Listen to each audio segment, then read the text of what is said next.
Մենք միշտ էլ ասել ենք, որ որևէ այդպես աշխարհացուն անակնկալների մի սպասեք, որովհետև ողջ այս process-ը մեր ցուցակի ձևավորման եղել է ձեր աչքի առաջ, կհիշեք, որ նախ մարդիկ ով ցանկություն ուներ լինելու պատգամավորի տեխնացու հայտ էր ուղարկել, հետո մենք վարչությունը արդեն շատ երկարատև դուք եք տեսել եք նաև վարչապետի հրապարակած տեսանյութերով այդ տեխնացուներին լսել է, հաստատել է ցուցակը, հետո երկրորդ փուլ ենք ունեցել ընտրությունների եւ այսինքն այն մարդիկ են, որոնք ցանկություն ունեցել են լինելու քաղաքացիական պայմանագրի ցուցակում եւ որոնք նաեւ անցել են մեր համաժողովի, մեր կուսակցականների ֆիլտրով, ստացել են համապատասխան ձայներ եւ ըստ այդմ ռեյտինգը ձևավորվել է։ Սա է։ Իսկ նոր դեմքերի մասով դուք նաև անգամ 50-յակում կտեսնեք նոր մարդիկ, նաև երկրորդ 50-յակում մեր ցուցակի կան նոր մարդիկ, կան մարդիկ, որոնք ցուցակում են, բայց ցավոք ներքև են, այսինքն գործող պաշտոնյաներ, շատ նորմալ թափանցիկ process-ա տեղի ունեցել, որի արդյունքում ձևավորվել է մեր ցուցակը։ Եվ եթե կարելի է վարկանիշային, այսինքն ցուցակը ձևավորվել է վարկանիշները հաշվի առնելով, տեխնացուների ճիշտ հասկացա։ Ոչ, ցուցակը ձևավորվել է համաժողովի մասնակիցների, մեր կուսակցականների, ընտրողների ստացած քվեներով։ Ընտրողները քվեարկել են, եթե հիշում եք, սկզբում 280-ից ավել ցուցակում տեխնացուներ կային, ընտրել է իր ցանկացած 50-յակին, հետո արդեն ձևավորվել է ամբողջ ցուցակը եւ առաջին 50-յակը մեկ անգամ եւս մենք քարոզարշավ ենք ունեցել, որին եւս հնարավորություն եք ունեցել հետևելու եւ ապա նորից քվեարկություն եղել, որպեսզի առաջին 50-յակը եւս ձևավորվի ավելի ռեալ ձայներով։ Ներառնում էր, որ արդյոք Տիգրան Աբինյանի ներողություն Տիգրան Աբինյանի վարկանիշը ԿՊ-ում նվազել է, որ նա հայտնվել է 50-յակում։ Հարցը դա էր։ 50-յակում հայտնվելը խոսում է վարկանիշ ունենալու մասին եւ բարձր վարկանիշ ունենալու մասին։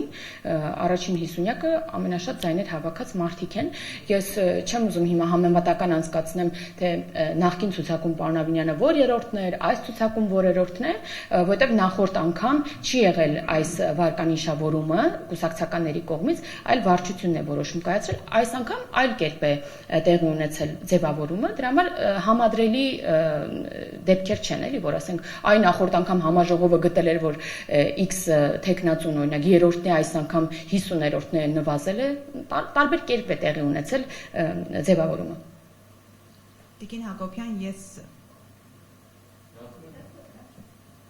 Տիկին Հակոբյան, ես ուզում եմ անդրադառնանք եկեղեցու միջադեպին, այդ միջադեպից հետո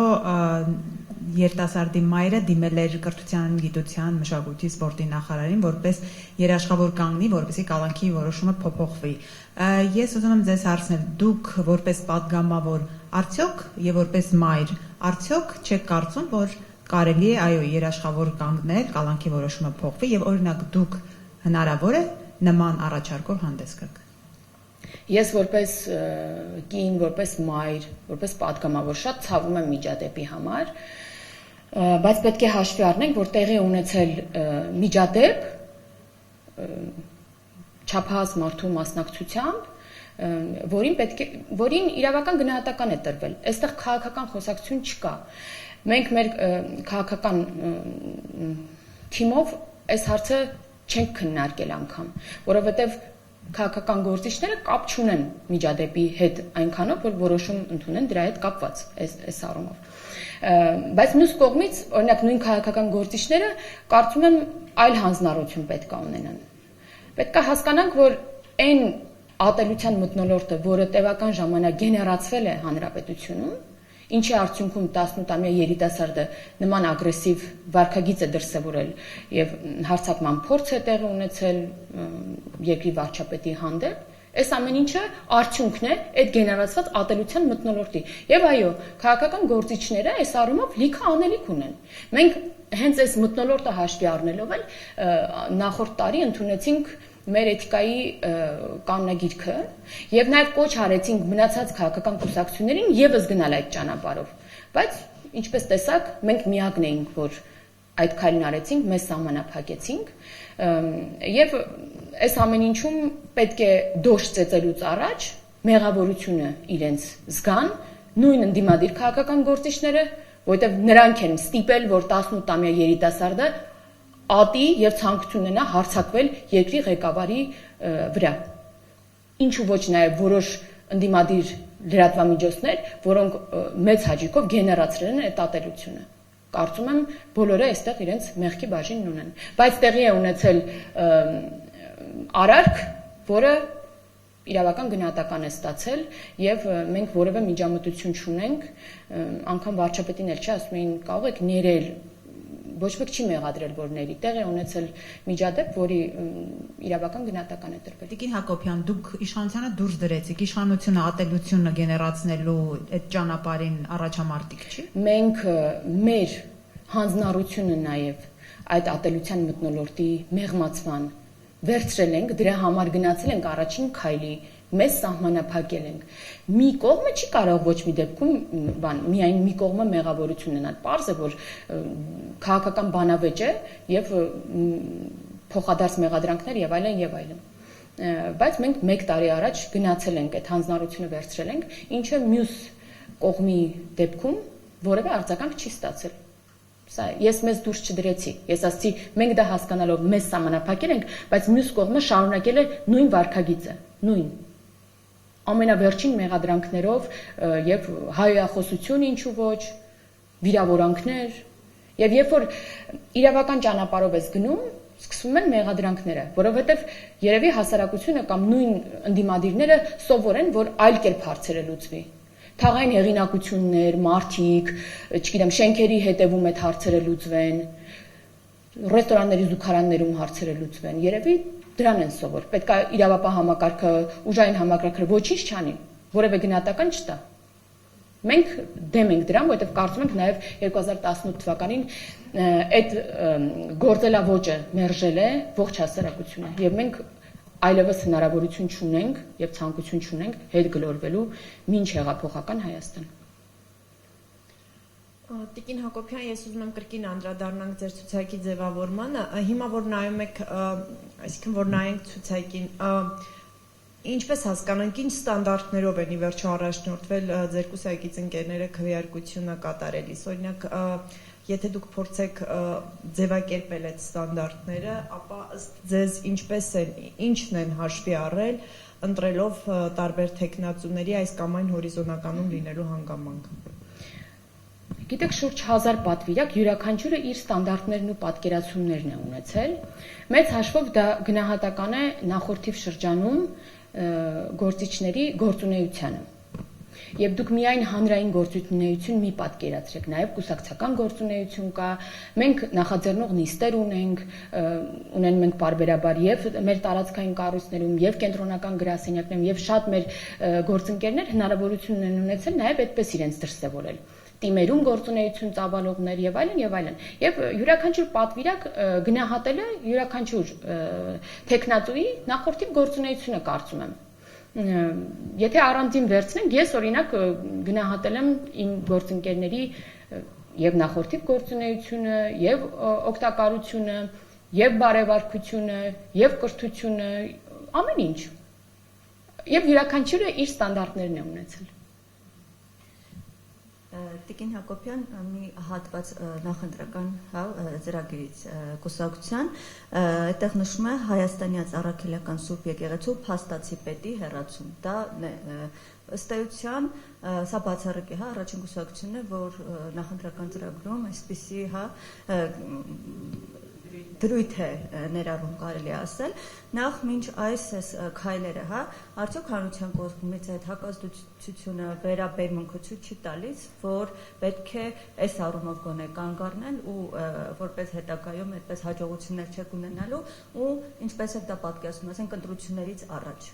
ընտրություններից հետո ընտրվելու դեպքում այս նախընտրական ծրագրի կյանքի կոչումը ոնց եք պատկերացնում կոնկրետ։ Ես առհասարակ մտածում եմ, որ Կտրիշ Ներսիսյանը այս ողջ ընթացքում երբ մերժել է իր հավատացյալն իրեն, ոչ միայն հավատացյալները, այլ հոգևոր վերնախավի շատ մեծ հատված մերժել է իրեն, ինքը մնացել է սպասելով համապետական ընտրություններին։ Արդյունքում, եթե իր կոալիցիոն գործընկերները կարողանան գալ իշխանության, ինքը հանգիստ կշարունակի որպես կոալիցիոն գործընկեր արդեն եկեղեցու տեղամասում, նախընտրական շտաբում իր շարունակել իր գործունեությունը։ Եթե ոչ, կարծում եմ ունի այնքան խոհեմություն, որ ինքնուրույն կհեռանա հանգստի։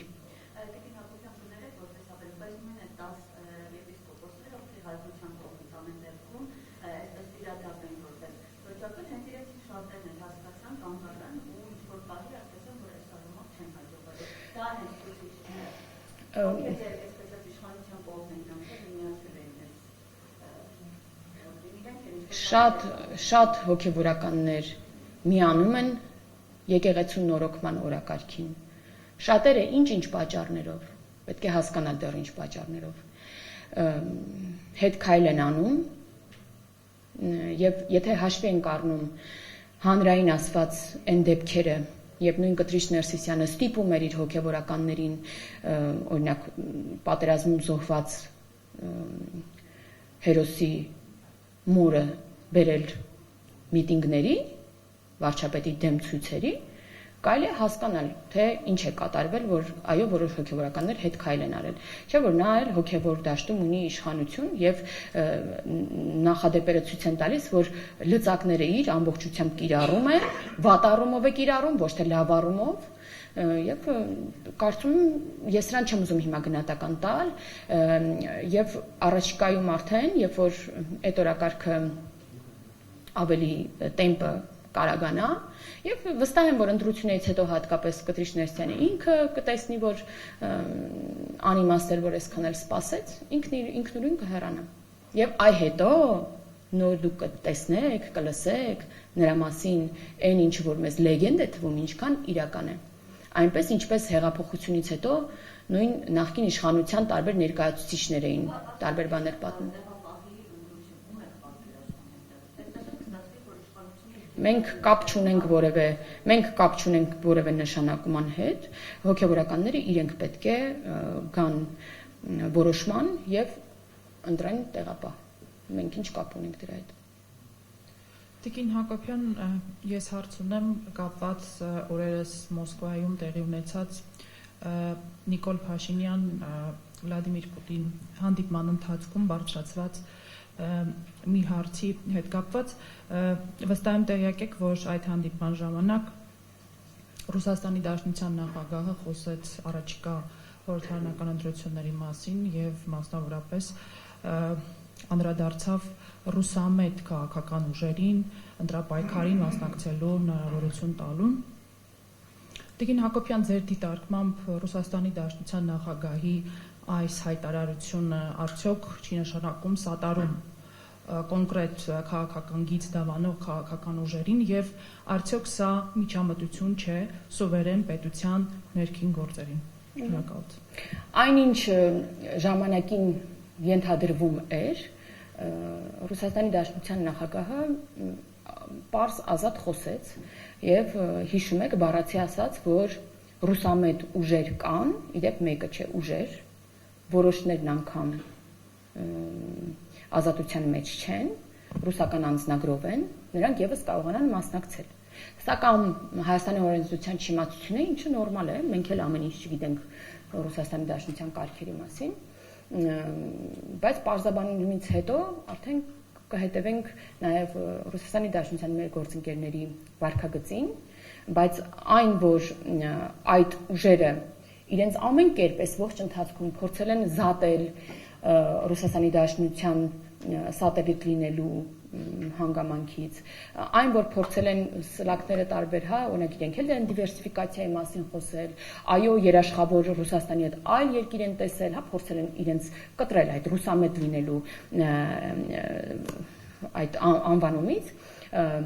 հիմա արդեն էլ ոչինչ չեն կարող ասել։ Սա է ամբողջը։ Երեք էլ ես նայում էի տարբեր մեկնաբանություններ, նույն Նարեկ Կարապետյանը ինչպես էր մեկնաբանում, ընդհանրապես փորձում են արդարանալ, արդարացնեն, բայց սրանում դուք շատ ունեք ասելիք, որովհետև մինչ նախընտրական բանավեճերը, որտեղ քաղաքական գործիչները միմյանց հետ կարող են բանավիճել, դուք շատ հնարավորություն ունեք այդ ուժերի հետ հանդիպումների, չեմ կարծում այնքան շատ ինչքան մեզ հետ, բայց ունենում եք հնարավորություններ, այդ ընթացքում դուք պետք է այս հարցերը իրենց տաք, որովհետև մենք այստեղ ընդհանրապես վարչապետն ընդհանրապես բացատրեց, որ դա անհնար է, այդ է ինչու են իրենք ռուսամետ, արդյոք իրանք ընդունում են իրենց ռուսամետությունը եւ այլն, այսա իրենք պետք է պատասխանեն։ Եվ կարծում եմ նաեւ այդ նույն ռուսամետ ուժերից օրինակ մյուսը հանրապետական կուսակցությունը հայտարարեց, որ ինքը չի մասնակցում, հասկացավ, որ անիմաստ է պայքարել ինչ-որ 1%-ի համար ձայն ունենալու դեպքում։ Ռոբերտ Քոչարյանը տեսնում եք, որ ճիշտ է չունի այդ շրջահայացությունը, ինչպես հանրապետական կուսակցությունն է Սերժ Սարգսյանն է, բայց կգնա երևի հետևողականորեն մի 5-6% ձայն փոշիացնելով, այնտեղ մնում է 1-2-3 ռուսամետ ուժեր եւ պարզ է, որ պետք է Ռուսաստանի Դաշնությունը ցանկություն ունենա պահպանել իր ռուսամետ որոշ ուժերի ներկայությունը, բայց այս առումով ուզում եմ ասել, որ այդպես գիտեք, բան է դարձել էլի, մեկը ռուսամետ է, մեկը արևմտամետ է։ Պետք է քաղաքական ուժերը հասկանան, որ ամենակարևորը հայամետությունն է եւ հայամետության շահերից է բխում բոլոր երկրների հետ, Արևմուտքի հետ, Ռուսաստանի Դաշնության, բոլոր երկրների հետ աշխարհի, աֆրիկյան երկրներ, բոլորի հետ ունենալ լավ հարաբերություններ, զարգացնել ավելի հարաբերությունները, ու եթե դուք նայում եք մեր նախորդի գործունեությանը, մենք մի տարվա մեջ եւ Չինաստանի հետ, եւ Միացյալ Նահանգների հետ, ես ինչքան ինչ ուժեր եմ էլի, Գերմանիա տարբեր ուժերի հետ, մենք լավարկել ենք մեր հարաբերությունները, փաստաթղթավորված լավարկել ենք ռազմավարական գործընկերություն եւ այլն եւ այլն։ Եվ սա է բխում Հայաստանի Հանրապետության շահերից, ոչ թե մի կենտրոնից կախվածությունը, որովհետեւ մենք նախորդիվ մեր Հայաստանի պատմության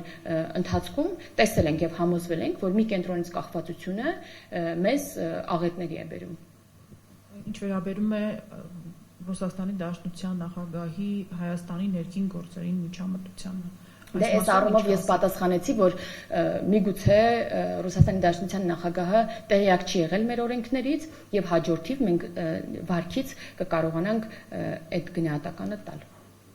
Չէ, իմ հարցը մի քիչ այլ համատեքստում է Տիկին Հակոբյանն, Հասկանամ համատեքստը։ Մեկ երկրի նախագահը ասում է, որ թույլ տվեք, որպեսզի մասնակցեն ռուսամետ ուժեր առանց տարբերակում մտցնելու, ով է ազատազրկման վայրում, ով է ազատության մեջ եւ այլն։ Փաստն ինքնին, որ թույլ տվեք մասնակցել, սրան էր վերաբերում։ Հա, թույլ տվեք, լավ կլինի, որ մասնակցեն։ Դե ինչ կարող եմ ասել։ Ցանկություն եւ առաջարկ եղել է, որը մերժվել է վարչապետի կողմից։ Հիմա հաջորդիվ արդեն ինչ կլինի եւ ուզում եմ նաեւ նկատենք, որ այս առաջին անգամ Ռուսաստանի Դաշնությունում այս մասին չխոսվեց, էլի մենք տևական ժամանակ է ձեզ այդ հանդիպումներին հաստատ այդ առիթը բաց չենք թողել ձեր հարցերին պատասխանելուց, ասենք, որ անհնար է, չկա հնարավորություն մի քանի երկրի քաղաքացի հանդիսացող մարդուն լինելու Հայաստանում падգամավորի տեխնացու, падգամավորի։ Շնորհակալություն։ Տիկին Հակոբյան, ձեր նախընտրական ցուցակում ազգային փոքրամասնության ներկայացուցիչները ինչպիսի ներկայացվածություն ունեն եւ արդյոք այս վերջին շրջանում տարբեր կուսակցությունների միավորումը ինչ որ մտածելու տեղիք տալիս է ԿՊ-ն, որ կոալիցիայի գնա։ Ով կոալիցիայի գնա ընդդիմությունը։ Քաղաքացիական պայմանագիրը ինչ որ ուժի հետ։ Մենք նման պլան չունենք, չենք դիտարկում։ Մենք ունենք միայն մեկ պլան A եւ վերջ։ Դա մեր համանդրական մեծամասնություն ունենալն է։ Մենք չունենք երկրորդ, երրորդ պլան կոալիցիաներ եւ այլն։ Եվ հետո տեսնում եք, որ ողջ քաղաքական դաշտում կա կոնսենսուս -1 հասկացություն ընդդիմության մոտ։ Այսինքն բոլորը գնում են ընտրությունների, որպեսզի հեռացնեն քաղաքացիական պայմանագրին։ Սա միանշանակ է, ինչ վերաբերում է մեր ազգային փոքրամասնություններին, դուք այս անգամ մեր ցուցակում կտեսնեք ավելի շատ ներկայացվածություն ազգային փոքրամասնությունների եւ իհարկե մեր նախորդիվ գործունեություն ծավալած ազգային փոքրամասնության ներկայացուցիչները եւս այդ ցուցակում են, բայց նաեւ ունենք նաեւ այլ անդամներ, ինչպես համանդրությունն է, օրենքներն են